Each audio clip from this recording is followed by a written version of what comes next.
pulled that one out of the fire, haven't they? 23-21, the Wallabies over France. Just when you thought all hope was lost, the mess up from the line out and the Wallabies getting that win. Let's take you back to Brisbane now. And the Wallaby coach, Dave Rennie, is with Ros Kelly.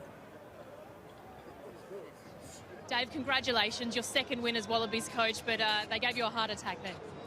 Yeah, we made hard work, didn't we? Gave them a healthy lead to start with, and we fought our way back in. You know, we've just got to be a little bit more clinical and accurate, and you know, we probably bombed a few opportunities late, but happy to get there in the end. Down by 7 at half-time. What was your message to the group in the sheds at the break?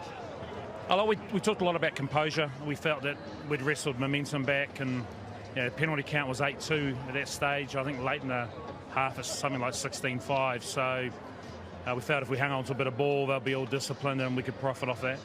Fielding 3 debutants tonight. What do you make of their performance?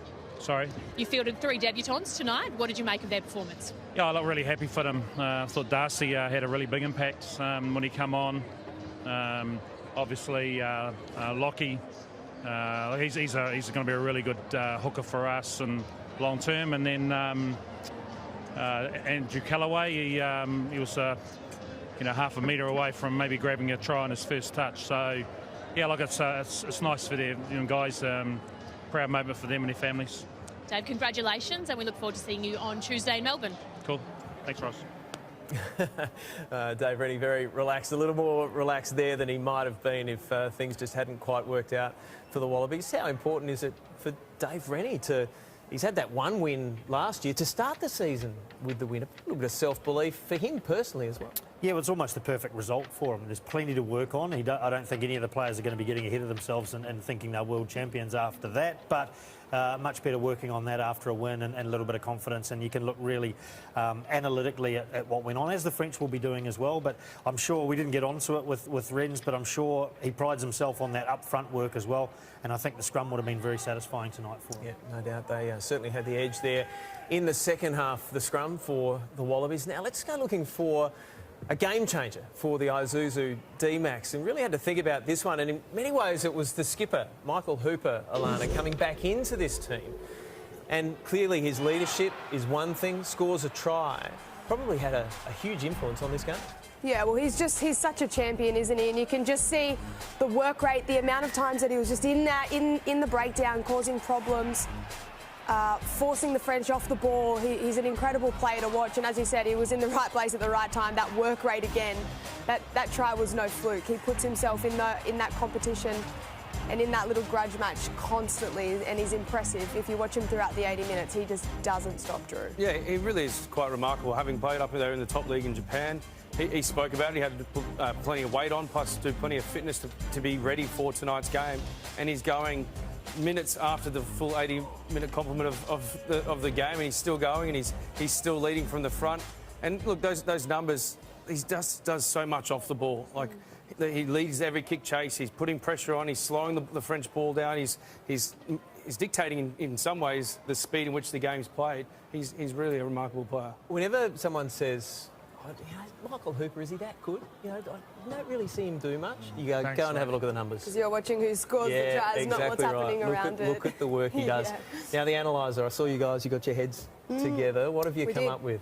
Well, look, we want to look at Hunter Paisami. He's been such a huge influence, not only in this game in the way that the Wallabies were a huge attacking threat, but also just comparing it to a similar play that he did when he was wearing that Reds jersey in Super AU this year. I had to bring kicking into it. Yeah, the two of us, you weren't getting out of it that easily. So Hunter Paisami, this is the first one from tonight's game, and it nearly led to a try. You see him here just rallying up his troops, telling them where to be.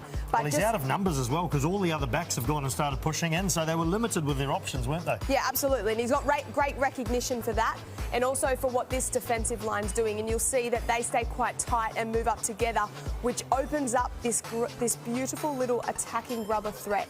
And we've seen it before, which we'll show soon, but just his identification for, you're right, Mertz, holding in those backs, and then also that defensive line coming up.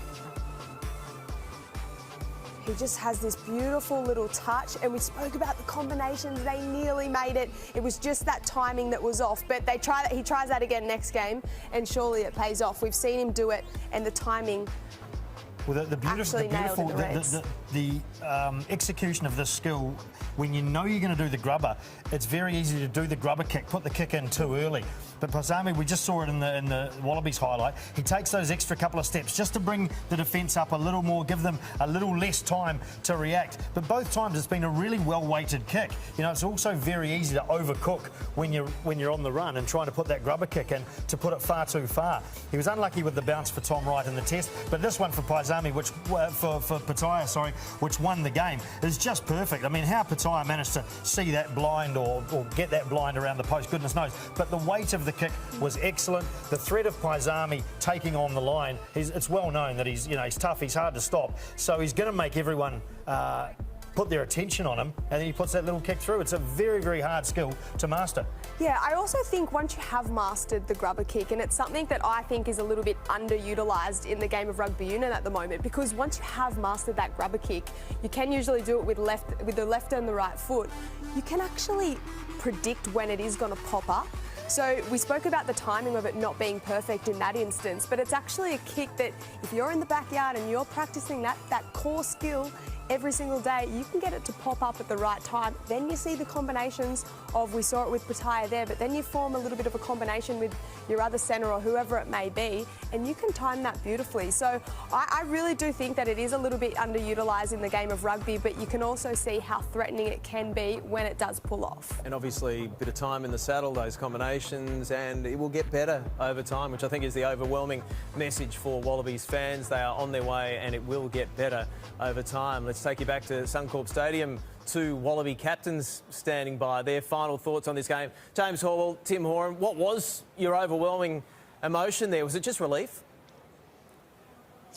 I think it was, Nick. I think for the nearly 20,000 people here at Suncorp Stadium, they were on the edge of their seat for the last couple of minutes, but probably the French first. I think their centres were outstanding defensively, Dante and you know, the way that they moved up, and I think they probably frustrated the Wallabies in that first 15 or 20 minutes, and you know, the Wallabies down by 15 points. A pretty good effort to come back. They'll learn some lessons from it, and I think right across the board, I think the leadership from Michael Hooper was outstanding, James, wasn't it? Yeah, very much so. I think, you know, touching on the French, I think they really frustrated the Wallabies, as Tim said. The game was quite disjointed, which really played into their hands, and they were very physical. There's certainly some sore Wallaby boys around here. As you're talking to them after the game, they were sort of marvelling at the ferocity of their defence. But I think for the Wallabies, they came back from 15-0 down, which is a huge effort, regardless of how it finished, and I think they can take a lot of confidence from it. Certainly not the finished article, but a lot of confidence can be taken from coming back from that defeat, and you know, Hoops and the leaders certainly stood up there, which is great to see.